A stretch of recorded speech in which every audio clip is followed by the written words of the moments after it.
Hola, buenas tardes a todos, bienvenidos. Good afternoon, everybody. Welcome again to this plenary session,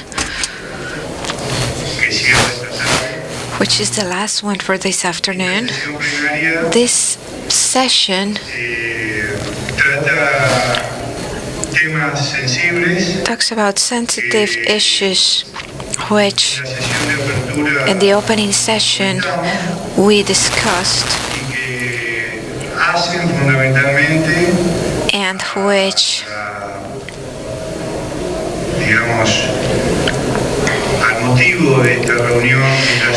describe the reason for this Congress, which is the sustainability of the energy industry in our continent. This session will discuss energy access issues, tariffs, subsidies, and also social issues related to this industry. I believe these are very important topics which, as I mentioned in my presentation in the opening session, are not a part, in many cases, of the political agenda in many countries. And in these meetings, they should be discussed and analyzed. And as much as possible, they should be discussed with those who work with us every day. Ricardo was also saying that this is a transition process from a fossil fuel economy towards a more environmentally friendly economies. To speak about this, we have a wonderful panel. It will start with Astrid Martinez. She's an associate researcher. She does development. She's a PhD in economics from the Campinas University in Brazil. And she was the president of the Bogotá's energy company. We are also joined by Dr. Fernando Navajas. He's a friend and an economist in Argentina. He's the chief economist of the FIEL Foundation, an institution which is very well known in our country in terms of research that have to do with energy and economics topics. And he's a graduate from the University of Oxford.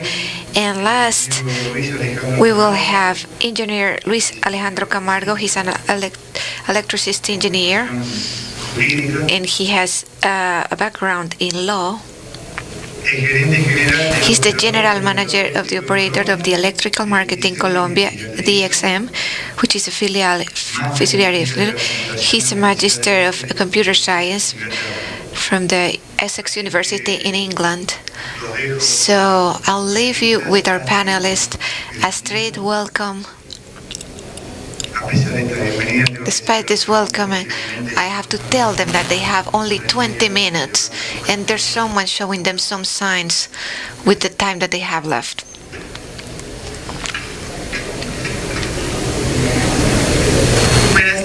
Good afternoon. Thank you for being here. Thank you for this invitation to this Congress.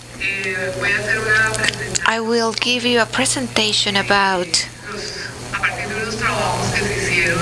which comes after some work, that ongoing work that has been contracted by the Planning National Department and the Work Global Plan called National Strategy of Infrastructure. And I've taken two works from there, one from Isaac Diener, one of our hosts, and also by Ivan Mario Giraldo. They did some work about electric engineer, natural gas, and GLP, and this work Besides the social chapter that I'm going to be discussing today, they have an analysis of the relationship of these sectors with the industry. Also, they discuss some regulatory framework and legal issues and institutional issues, but I will focus on the social chapter of their work. This is a re-edition of a work that was done in 2004 by the Global Bank. It was about infrastructure in Colombia development, and there were some recommendations, and some of them we've been able to implement, and they are showing good results 10 years later. Particularly, I will refer to a work by Marcela Melendez, which at that time she was a part of FEDesarrollo. In FEDesarrollo, there were two works about Bogotá and Cundinamarca, with analysis of the demand and supply of natural gas and electricity for Bogotá and the affluence area in Bogotá. And they also did one for Paraguay, for water and hygiene. So this information comes from that work where I was a part of it, and also Jaime Núñez, specifically with what has to do with the dimension of subsides, focalization, poverty. Also work by Mónica Parra, who is also cited in Isaac's work. To speak about the social aspects of the public services provision, it's necessary to speak about the political constitution of 1991. For us Colombians, it's a redundant information, but we have guests from other places of the world, so that's why I have to mention it. The social state of rights, in what has to do with this topic, proposes and procures access to, by all the community, universal coverage and access to public services. The legal framework contains specifically in the law 142 of 1994, which just reached 20 years recently. In that law, even though it should be adjusted, all reforms and changes that are proposed in the sector groups take care of the fact that that debate does not happen, because some of the changes that were included there could cause another change, and they don't want that. Also, in the development plans, some laws have been contemplated about the prices and tariffs of public services. And also, some subside funds were created, and they were also used for distribution of income in the municipalities. In these past couple of years, as we're going to see, the coverage has been increased. Besides the efficiency of all the companies, because the superintendents and the regulation commissions were created. Also, there was an increase in the covered population with subsides, even though there was a reduction of poverty in this past 10 years. It went from 49.7% population who were poor 10 years ago, and today is 32 or 33%. During these years, there have been a deficit in the subside funds, and after 20 years after the law, there's still some challenges which are important in terms of coverage and especially focalization, as well as some financial impacts that have some resources from the funds which finance the coverage, and also some fiscal depression. In these 20 years, like I said, coverage has been increased. In electrical energy, we are at 98.2%, an increase from 1997, from 93.5. As for natural gas, we're at 58.9%. And the population who doesn't have services at all went from 5% to 1.2% today. And in this chart, you can also see some indicators of other public services, such as sewer, garbage collection, telephone, etc.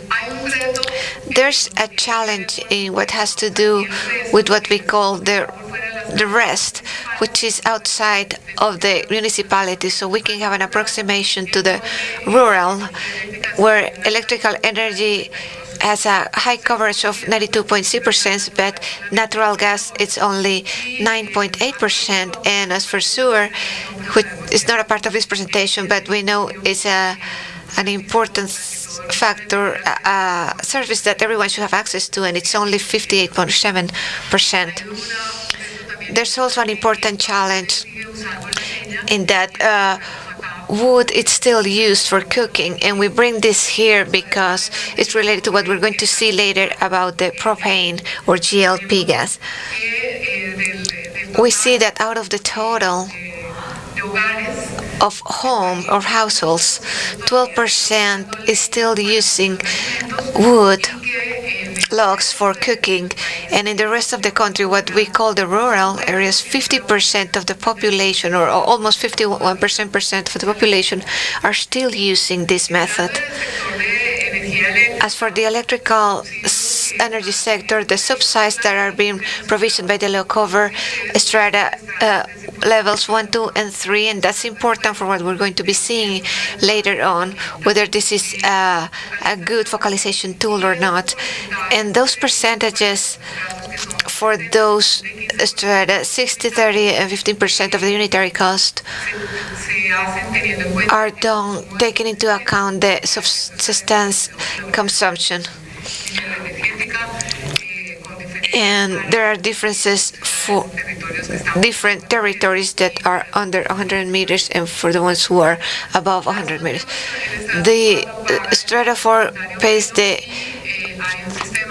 full tariff, and there's a cross-subside system with which there are subsides for the poorest strata, and the high strata pay an overprice of 20%, strata 5 and 6, and the commercial sector pay this additional 20%. In 2010, it was a dismounting of the 20% contribution applied to the industrial area as response to a pressure by the sector, in that contribution would take competitivity away from them in relationship with other industries in the region. So that was in 2010. The beneficiaries of these subsidies, the commerce are the ones to collect those benefits, and they cross it with the subsidies, and some of these are supervisory and some are in deficit situation.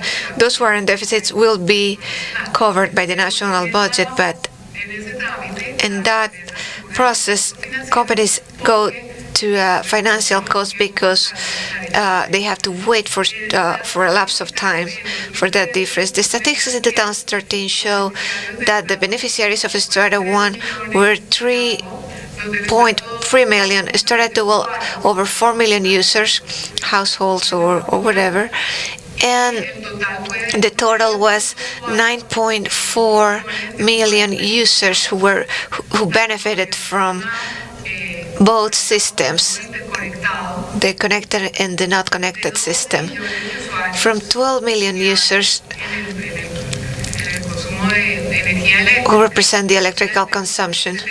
So 79%, almost 80% of the users have subsidies, and poverty is less than 33% of the population. So these are messages that we need to gather and analyze later. During these years, between 2006 and 2006, subsidies were increased by strata. For strata 1, 2, and 3 were permanently increased, despite the evolution of the social situation that required less subsidies. As for electrical energy, the coverage indicators show us I'm not going to stop here because I already told you about that, but it's interesting to show you that the participation of the expensive electricity in the households based on income, as expected, it represents a bigger proportion of income in the lower level strata. And we don't know that all of these people who are in these levels 1, 2, and 3, which are the ones who are supposed to have lowest incomes, are classified correctly. As for strata 6, of course, the electricity cost only represents 3%, and for strata 1, it represents 1/5 of their income.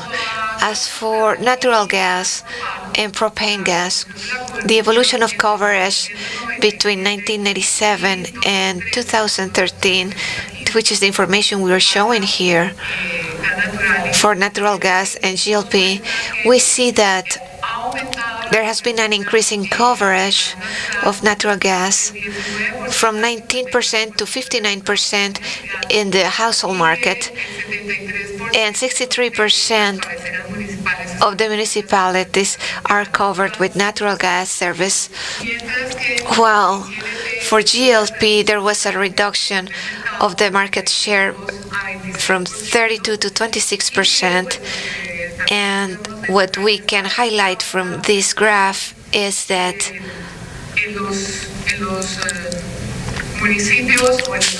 in the rest of the municipalities, there's a larger coverage of GLP than natural gas, and these are usually not interconnected areas with connection difficulties.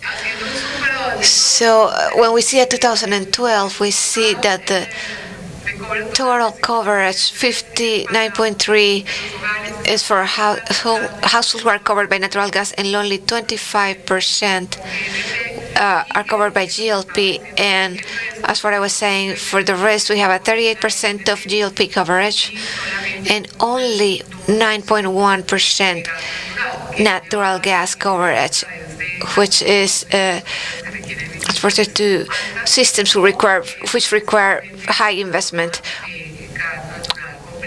or they are delivered in a compressed way. By regions and by strata, what we see in this graph is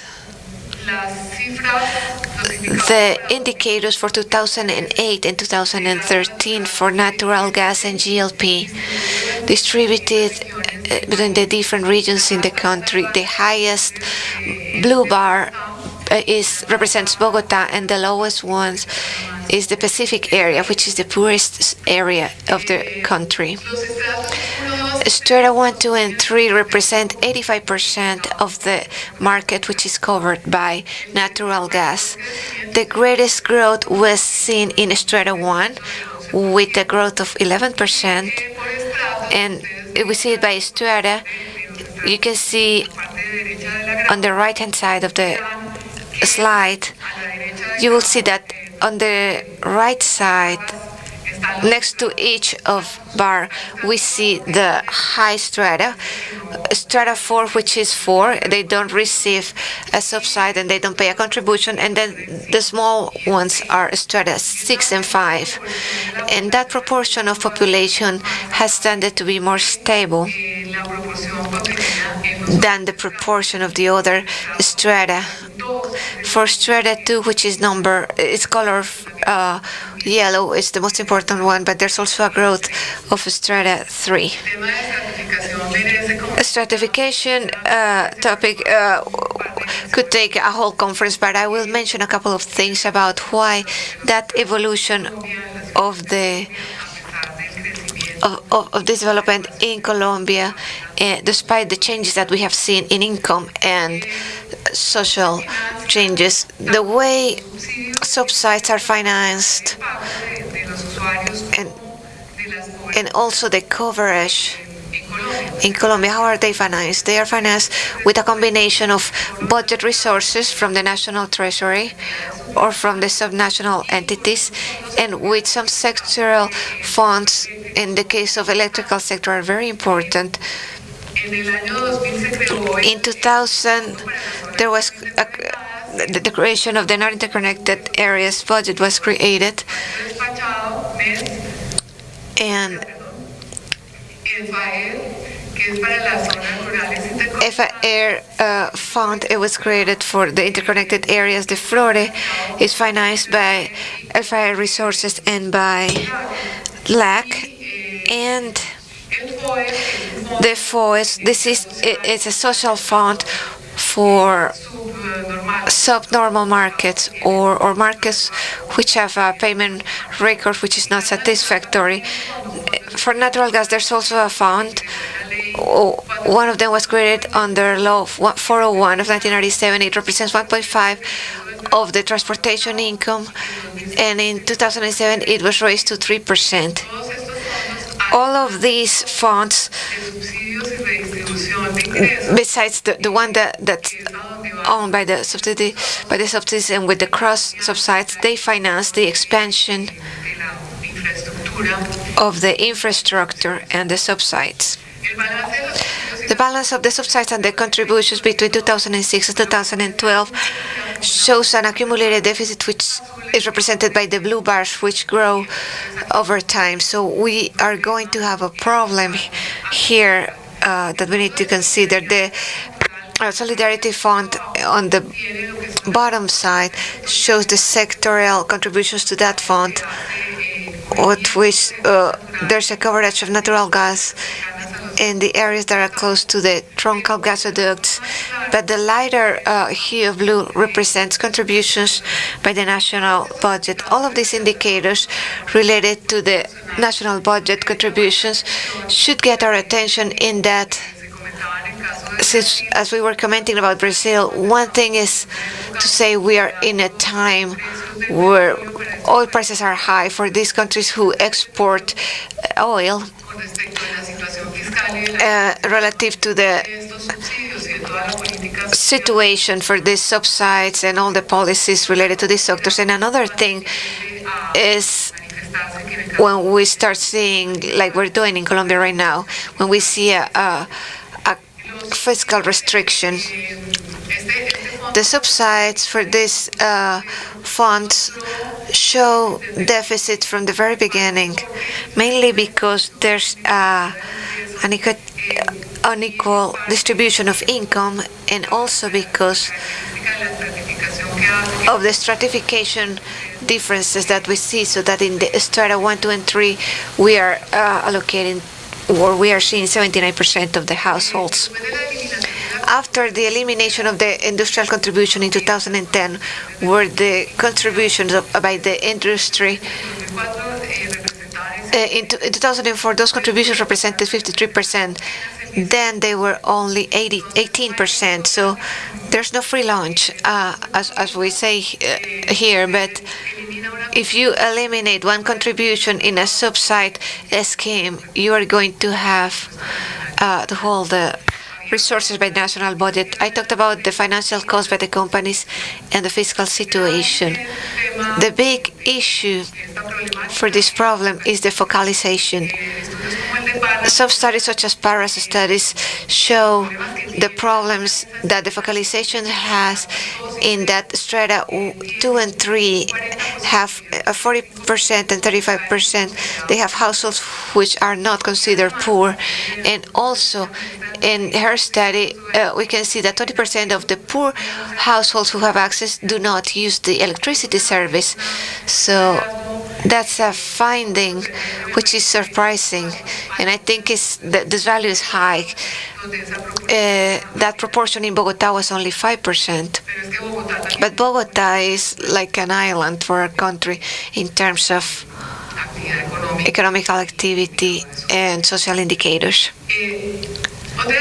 Another dimension that we need to analyze in order to do all the re-engineering of the instrument and to be more assertive in how we allocate resources is that those subsides are calculated based on the subsistence consumption. In some studies, specifically ISACs, but he cites other ones, and it says that this subside is very high, and many homes consume less than what is established as a subsistence consumption, and it has to be permanent despite of the changes in the behavior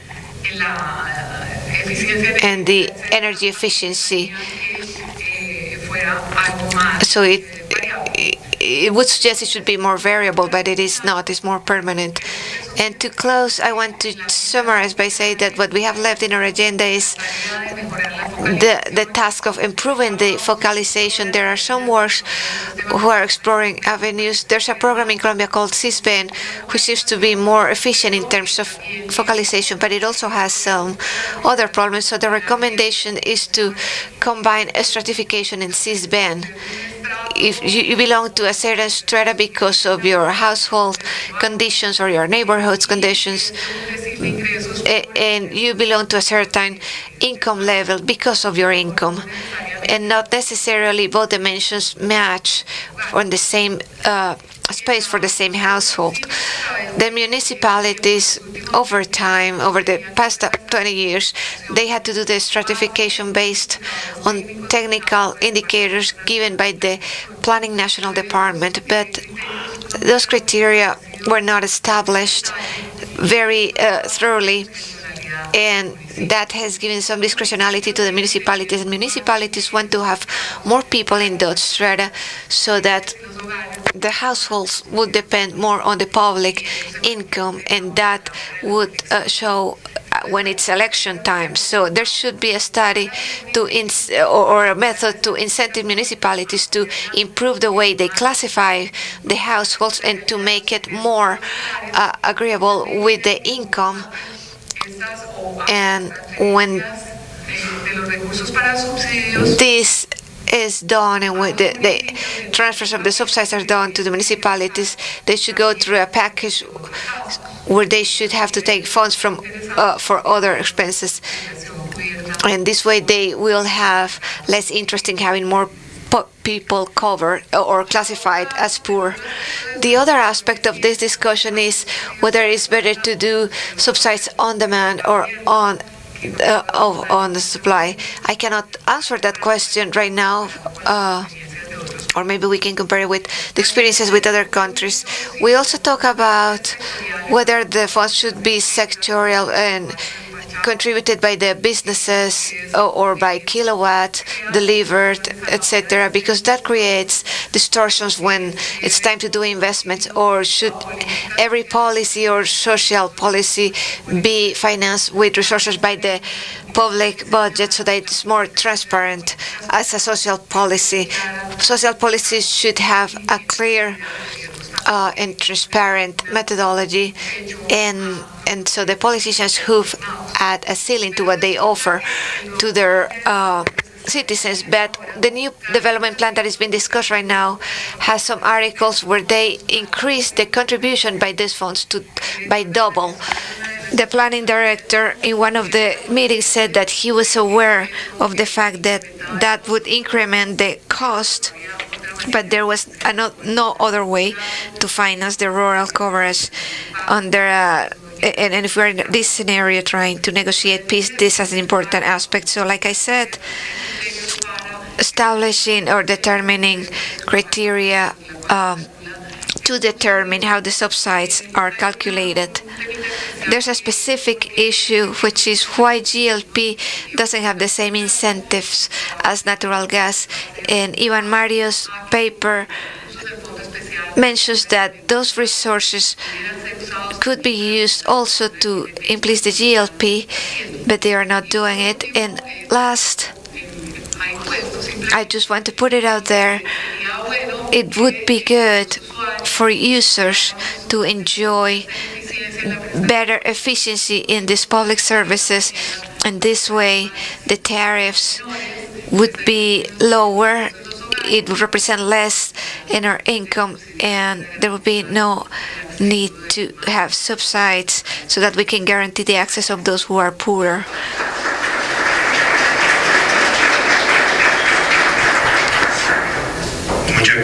Thank you very much, Astrid. One simple information. After each panelist's presentation, we're going to have a round of questions. But first, we're going to hear all the presentations.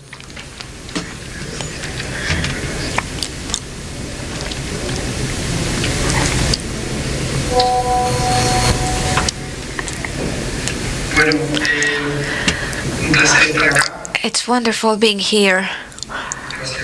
And thank you, Gerardo.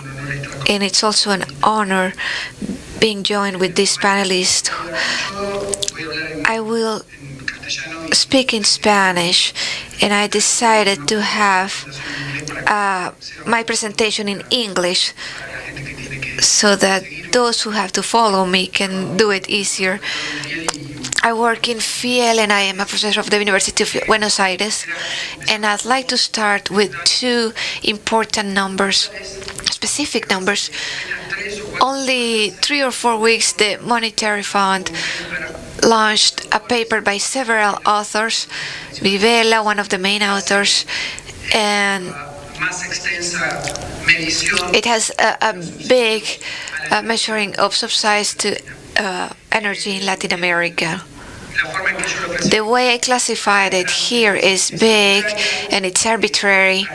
Argentina has almost 4 points of their GDP in subsidies. Blue is fuel, so natural gas and transportation liquid fuels. Red is electricity. Bolivia has 6 points, and I believe with some measuring problems the way they analyzed it, but the biggest ones which are not here are Venezuela and Ecuador. Colombia is hidden right here.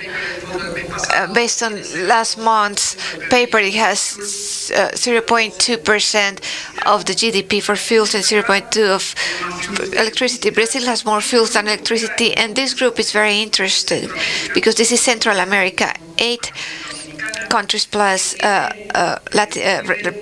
Dominican Republic, and they have an average level which is similar to these countries. The average in Latin America is around 1.7% of the GDP, but the structure in these countries is closely related to electrical energy, and this matches a paper by Izquierdo and others a few years ago where they measure very accurately of the subsidies linked to transfers by the central government. It's around 2% of the GDP, and Dominican Republic is the strongest case. But the interesting thing by Izquierdo's work is that it shows the importance of subsidizing the transfers by the government towards the the energy sector, and it shows the importance of the electrical sector, and it shows the importance to the residential sectors, and it also shows a focalization problem, which is filtration of the subsidies to sectors which are not poor.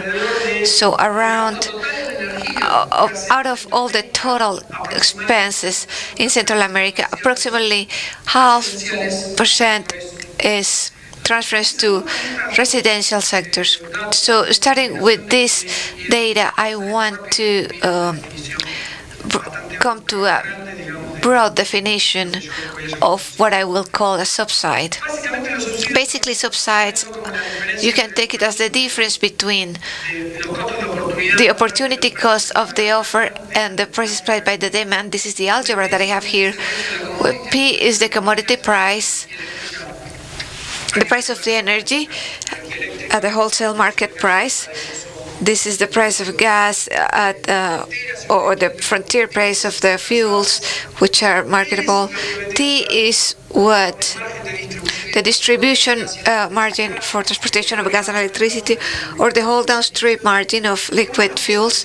1 plus T is the taxes, and Q is what pays the demand. So if demand doesn't pay these prices or these taxes, where the start means these are opportunity cost values, economists say that we could define a subside and we multiply this by the amounts which depend on the price that is paid by the demand, and they depend on the capital stock by the demand in terms of determining their efficiency and energy consumption. Right here we're having a session about energy efficiency.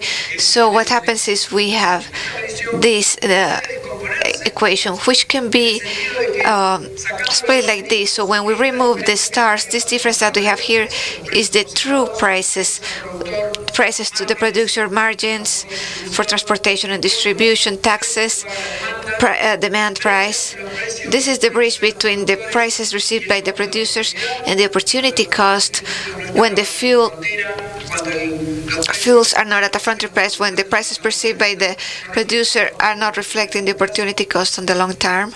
And the same happens with the tariffs or the opportunity cost for the transmissions, and the same with the taxes. When we multiply this by the quantities, we can break it into this. The first term is what we call the fiscal subsidies, so it's more related with government transfers, and no one is paying that. It will be paid by the demand, and that will bring me to a list of considerations that I need to mention. First is going to be the fiscal subsides. Second, the financing. Third is the non-fiscal departure from opportunity cost, which are not related with the fiscal relatives, but they are important in the wholesale markets. Also, interventions to the downstream, and also the taxes in Latin America. These are important in many cases. Taxes outside of the optimal values. And then I'm going to refer to social issues, incidence, access, and pricing. In Colombia, there's something about pricing here, and then I'll just say something about energy efficiency if I have time. Fiscal subsidies are these that I see here. These are important when we want to measure. They could be in the budget or outside of the budget. They could be consistent or not with the fiscal data and statistical data. So we measure fiscal issues. The fund, for example, is the best coverage. There was a paper a few years ago about the fiscal transfers, about the subsides in terms of price definition, but it has some connection to fiscal statistics. And I just did a paper about energy in Argentina because it's a time bomb that will be exploding very soon with macro-fiscal consequences, basically for the stabilization and the macroeconomy. I'm going to go very fast on this, but there are two important things about fiscal subsidies. There's a whole chapter called Lost Tax Income. The state could be losing money somehow, clearly, if we put the wholesale prices under it. There are some estimates, and the fund has measured something, but there are not intertemporal effects of the fiscal subsides. Only in a planted paper in 2014, there was one just published in The Economist. Now I'm going to the financing issues. Stabilization funds, Chile, Colombia, in terms of liquid fuels, after some reforms done in 2010, and Peru as well, off-budget financing and heating through quasi-budgetary operations. The IMF mentions difficulties to grasp, like a forensic investigation from the fiscal point of view. Brazil has many of these in terms of different operations. Money printing or the use of central bank reserves, Argentina, Venezuela, always. Also, distortionary taxes, could be using them to try to finance the subsides. Planted 2014, this paper that I was mentioning earlier, this is an intertemporal balanced budget with allocative effects. Cross-subsidiation, we just saw some of this with the previous presentation. She was mentioning Melendez's paper and some other papers. There's an interesting paper by these two PhD students for Colombia about electricity and the problems in the electrical aspect. Also, Costa Rica is an Izquierdo paper, and Gerardo, who's sitting next to me, also about cross-subsidiation in Costa Rica, quasi-rents. When we get the producers, you give subsidies to the demand, but we still quasi-rents. Argentina is a big example for this. Non-fiscal effects, the three that I mentioned earlier. I'm going to start with intervention in the wholesale market. One can be subsidizing the or intervening in the markets, and this is a very important problem to keep in mind. These are subsidies which could be downstream or across the board for all consumers without budgetary cost and with long-term consequences. They could occur regardless of the type of energy or technology. It could be for thermal or hydro, depending on the price formation, different interventions. And then the degree of the intervention, looking at the wholesale markets, is important in the characterization of the inefficiency due to subsidy policies, because obviously they are following what economists know as the theorem of Diamond and Merlis, which is an upside-down intervention. The empirical experience tells us that there is less intervention in transport for fuels and LPG. However, Argentina and Bolivia are right there. Than in electricity. Argentina, again, in a large scale. Brazil, Dominican Republic, and Nicaragua are there too. As for downstream intervention, there's also evidence in terms of fuels, regulations of the value chain, compressing margins, and especially localized in public companies. This is the other budget issue that sometimes we have to see in Latin America. Bolivia, spectacular. Venezuela, Uruguay, some with NCAP. The public Mexico, very important. Nicaragua for LPG, and El Salvador LPG as well. Electricity and natural gas in Argentina, they are not recognizing opportunity cost in transmission and distribution as a form of stripping quasi-rents of past songs investment of related private firms. Argentina, Dominican Republic, Honduras, Nicaragua, and we have documented papers for this. And taxes. Obviously, there are better mechanisms to manage subsidies than the market and price distortions. The issue is that T-start, which is the optimal taxes, are hardly observed in practice. And there's a work by the IMF, which is very important. And Astrid, who is sitting here with us in 2005, it's also an important point about energy taxes. We found in Latin America that they're not even okay what they should be, these taxes, even in the best institutional environment. Like in Chile, there's a paper by Parry and Strand, very interesting. And also in Uruguay, one that we did when T star minus T is computed, in some works in IMF, they tried to compute it.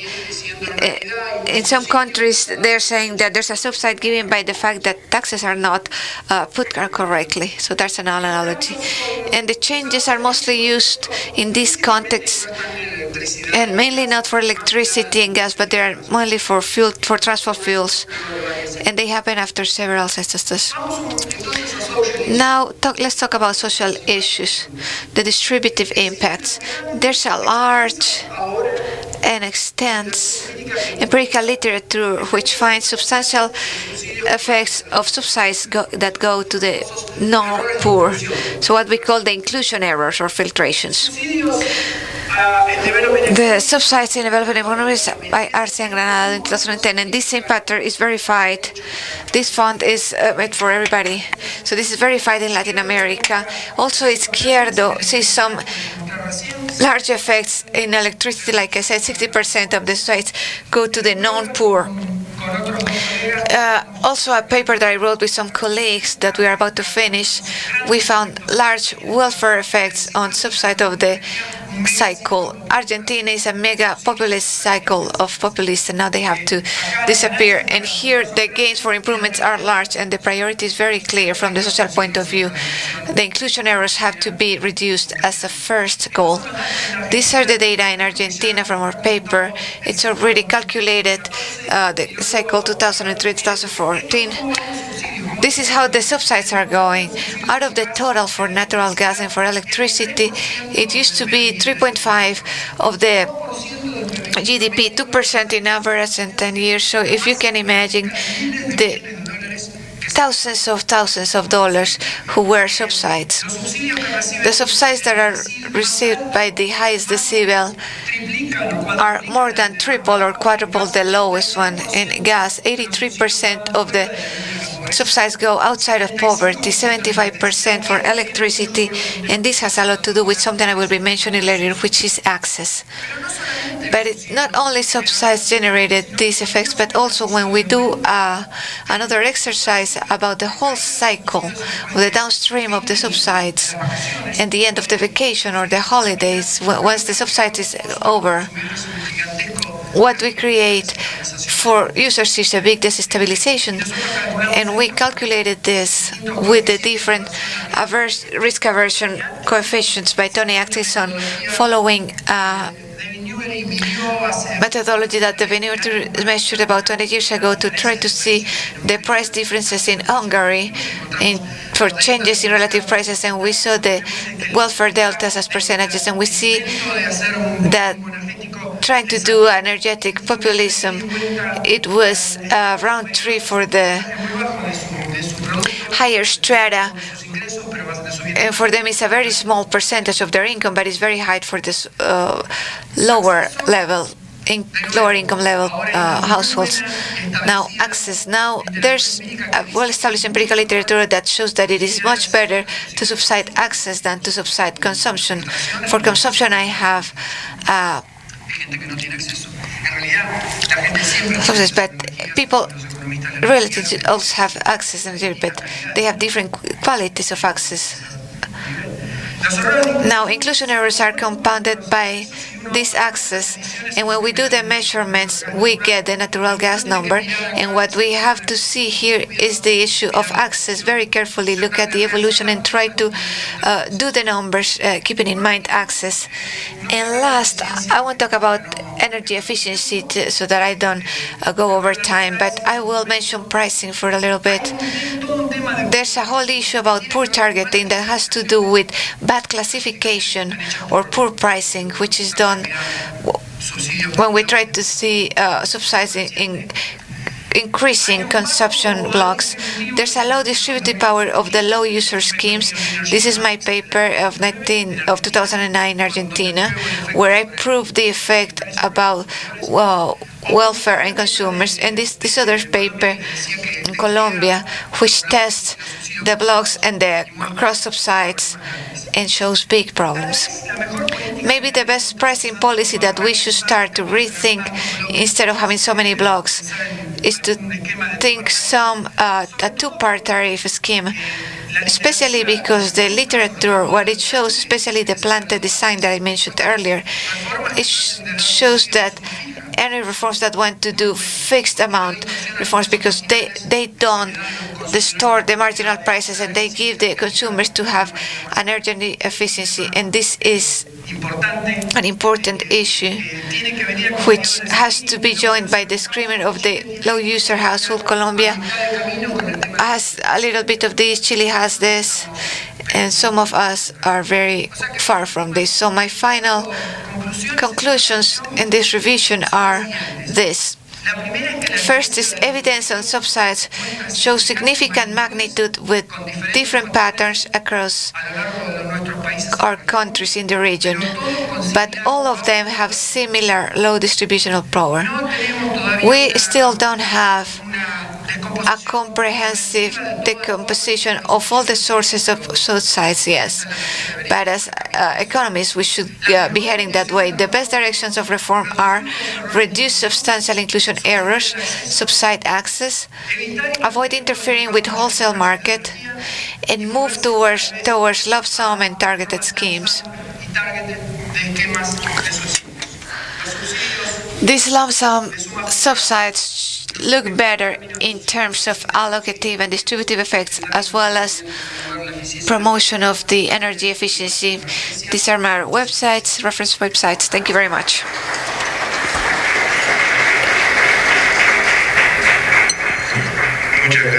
Thank you, Fernando. Now the audience will have to digest all this amount of formulas and information, but the message is very clear, right? Now Luis Alejandro will be closing this panel.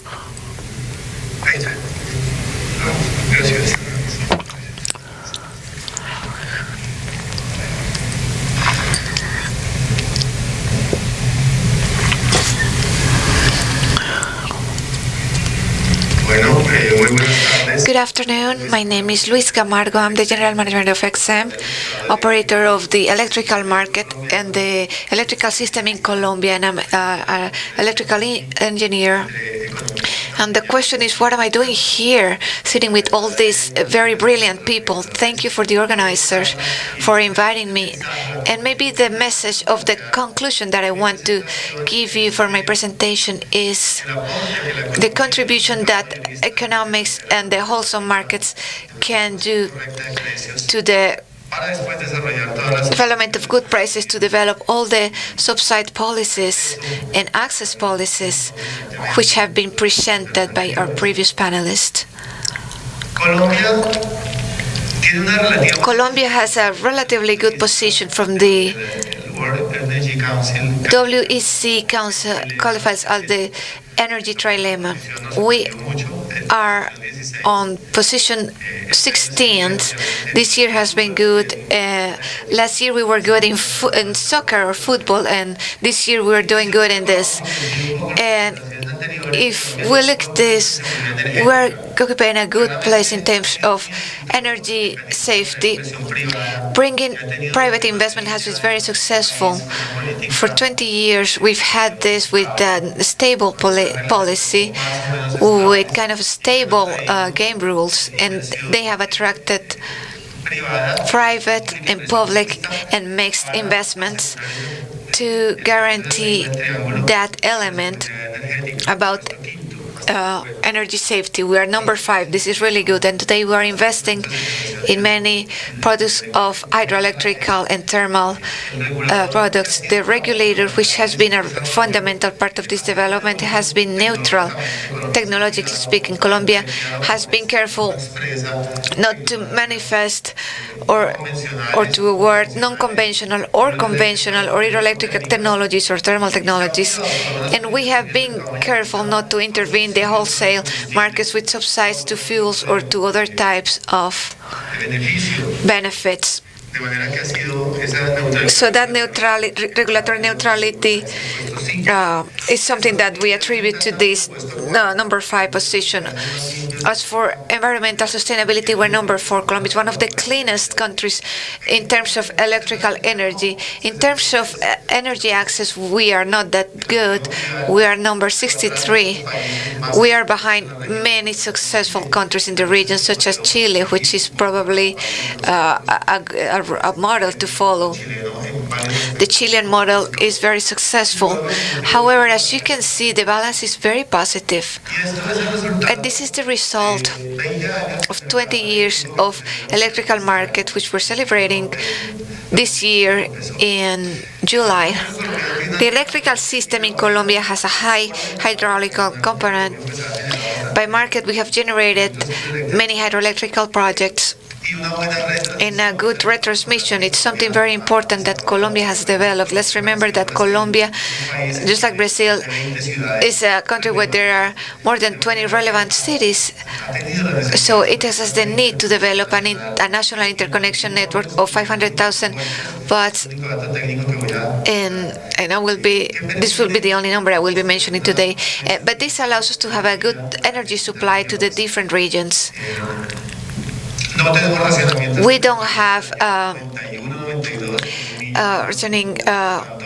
cut-offs or shutdowns of energy, so we have enjoyed energy safety for a long time. Also, we have interconnections with Ecuador. As we can see here, they are relevant. We have translated more than $1 million in 12 years with Ecuador with short-term offer mechanisms every day, per day and per hour. And with Venezuela, we have exchanged much less. There are only 2 interconnection areas because Venezuela has lost markets, and the purchases that they do are very specific. Some other data that we see here, I think you know the GDP is a good number for us. And we are discussing whether they have 97 or 98% of coverage, but we are around that number, between 96 and 98 of coverage of electrical service, which is very good. As Astrid was showing, compared with other public service, it's the leader. That public service is the leader in our country.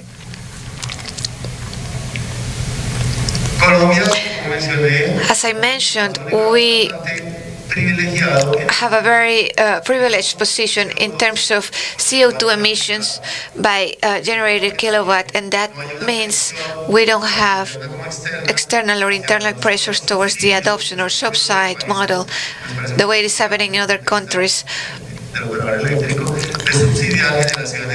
So we don't have that pressure to subsidy renewable non-conventional services because they generate some of distortions and some other problems. But in Colombia and in Brazil, we are the champions in Latin America, followed by Peru. But if we compare with the world, in the case of the United States, this is the amount of emissions that they have. So this is another issue for economists even more. Have to be very careful about what type of policies we should assimilate or swallow, because every country has to evaluate their position from the electrical point of view. Of course, we all want a sustainable planet, but let's remember that we have poor people. Colombia is a poor country. The per capita income is very low. So from our point of view, subsidizing this type of energies with all the problems that we already saw, it could be a big issue. Colombia has developed interconnections since 1967. It grew increasingly. In 1995, there was a big reform. The two fundamental laws were created, and they are the big axis of our system, and it has allowed for situations such as be able to overcome phenomena such as El Niño, which in our case means droughts. And in a few times we have been able to intervene the wholesale market, as Navajas was explaining, but it has not been the usual for us.